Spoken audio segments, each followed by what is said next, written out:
Why might we be done with bowl opt-outs, Caleb, which would make me joyful? Well, so the NCAA is attempting a way to make bowl games more relevant, and this is discussed in the revenue sharing model that the SEC and Big Ten are spearheading. Which is part of the idea is allow players to take part and share in the revenue generated by the bowl games if they play, and maybe some rewards if you win or something like that. And the idea is you can, if you give them financial rewards, they won't opt out. Spoiler alert, if you're a number one draft pick as a quarterback, you're still going to opt out of the bowl game because that's chump change compared to what you're going to make in the draft.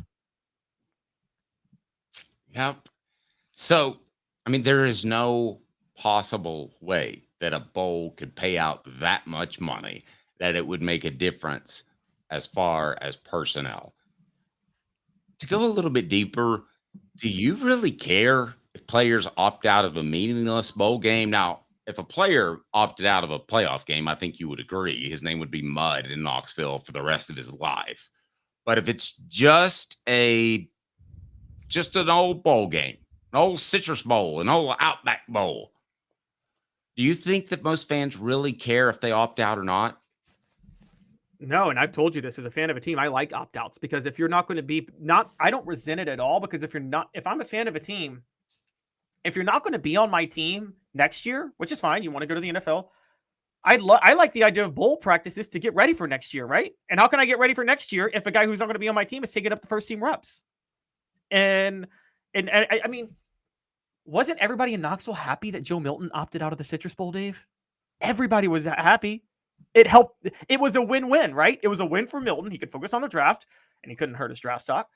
But it was a win for Tennessee because Tennessee could then get ready for Nico, and everybody got to see what Nico would look like in an actual game. I thought it was a perfect scenario. Now, as far as meaningless bowl games, on top of that, for people that don't like it, I'm going to call out this idea. You can't have two thoughts in your head. You cannot have a problem with bowl opt-outs, but also be a fan of the expanded college football playoff. Because the expanded college football playoff is what made bowl games meaningless. Josh Pate says this all the time, and he's right. The phrase meaningless bowl game, Dave, did not exist 10 years ago. No one ever said it at all. It wasn't until the playoff that meaningless bowl games became a thing. And they became a thing because the playoff sucked all the energy out of the rest of the bowl games. You've now made a 12-team playoff. How in the world, with the coverage of a 12-team playoff, do you expect the Citrus Bowl to generate it? That's going to be... They're going to generate less money than they generate now because their TV ratings will go down. Yeah. Where bowls will be in 5 or 10 years, I don't know, but it wouldn't stun me if they didn't exist and it was all just a playoff sport. Exactly. So I'm just going to tell you guys, having grown up in Memphis with the Liberty, the Liberty Bowl was always like, it wasn't a big bowl or anything like that. But when it happened, it was the cover story on the Commercial Appeal the next day, which is the local Memphis newspaper. It was the main story, the Liberty Bowl. That was the results. It was a big event. Those type of bowl games, Dave, for the newspapers that still exist, they're going to be on the back page of their local newspapers now. They won't even be the lead sports story for their local newspaper anymore. And you know this, bowl games were a city that hosted a bowl game back in the day. The results of that bowl game was the cover story for that city's local paper, wasn't it? Absolutely. Yeah. It was the cover story for the sports section. I mean, the lead and a sidebar most of the time.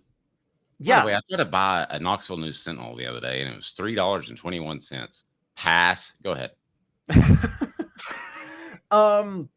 Yeah. So this is the problem. I guarantee you the Orlando Sentinel, the Citrus Bowl will be on page 4 of the sports section this year.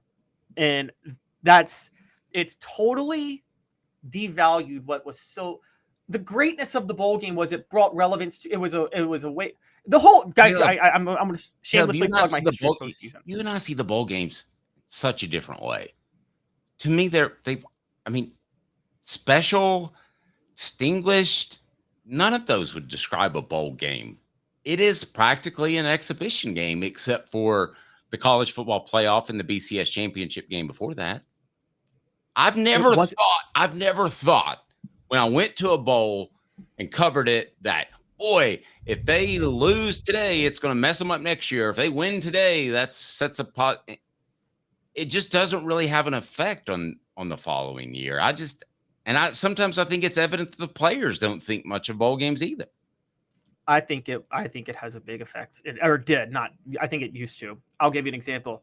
I think that 95 Citrus Bowl when Tennessee beat Ohio State, I think that helped propel Tennessee to a national level for recruiting. They were already recruiting extremely well, but them beating Ohio State when they did with Peyton Manning, I think was a huge part of that getting that 97 recruiting class that was so elite with Jamal Lewis, Cedric Wilson, and those guys.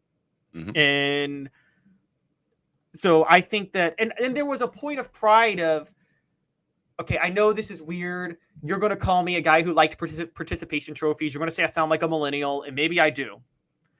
I kind of liked the fact that you had something to hang your hat on, even if you didn't win the national championship, which college football felt like the only sport that had that.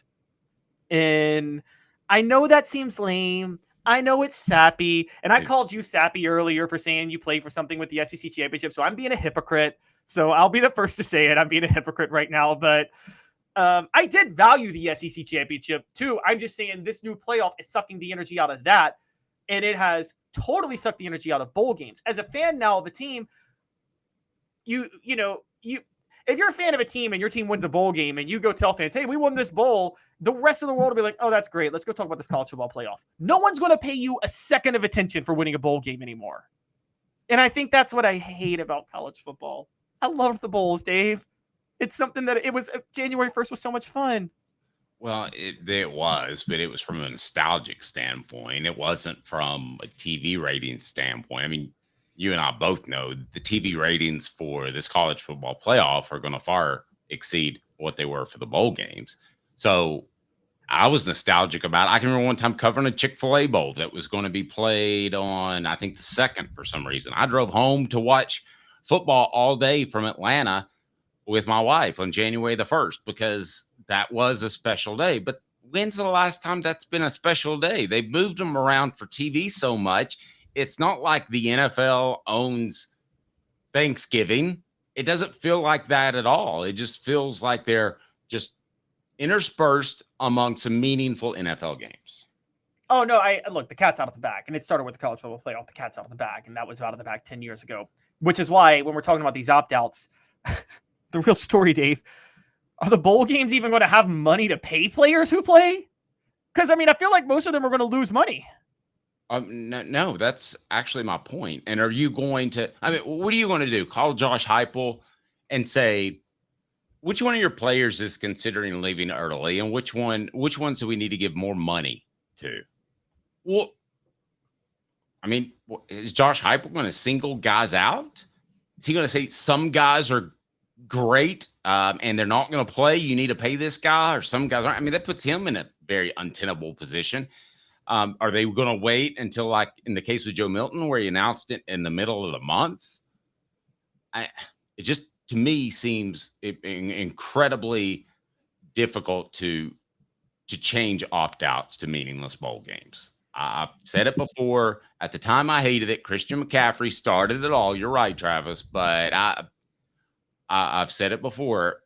I didn't like it at the time. If it were my son, though, I would tell him not to play in a bowl game if that was meaningless. You're about to have a little one. What would you tell them? I would tell him not to play in the bowl game too. But let me be very clear on this. If I were the head coach of the program, I would want my player to not play in the bowl game. If you're Dave, if you're Josh Heupel, you would just soon get ready for next year. Yeah, just get ready for next year. Okay, I'm going to say that C word again, culture. If you start doing that, you are going to lose some seniors, which can then affect the overall team chemistry, which I think you undervalue. But those seniors are going to be gone, so you could argue that's fine. There's already going to be opt-outs. I mean, the opt-outs started Josh Heupel's first year. I don't think that's hurt the culture. I think everybody understands that. You think about moving on. I mean, think about it this way. Whatever organization or thing you were in college and high school, you remember, Dave, say you're in band or something, I don't know, your seniors towards the end of the year, you remember they just kind of just take the last 3 weeks off of school, right? They know they're out of there and they're gone. That doesn't change anything about the next year. And so I don't think that messes with the culture too much. I think players are mature enough to understand what players are wanting to do, and what players need to do. So I think the opt-outs help the team more than it helps the player, honestly. Yeah. Travis has been on top of it today. He's our poster of the day. He says throughout history, how many players have been injured in a bowl game and didn't make it to the NFL? Travis, I would respond to that with how many NFL scouts or coaches have said his bowl game was so impressively incredible that we moved him up 2 rounds on our board. I can tell you who did that. I can tell you right now who did that. Al Davis. Jamarcus Russell balled out against Notre Dame in the Sugar Bowl, and Al Davis was stupid enough to think, well, he's a number 1 draft pick.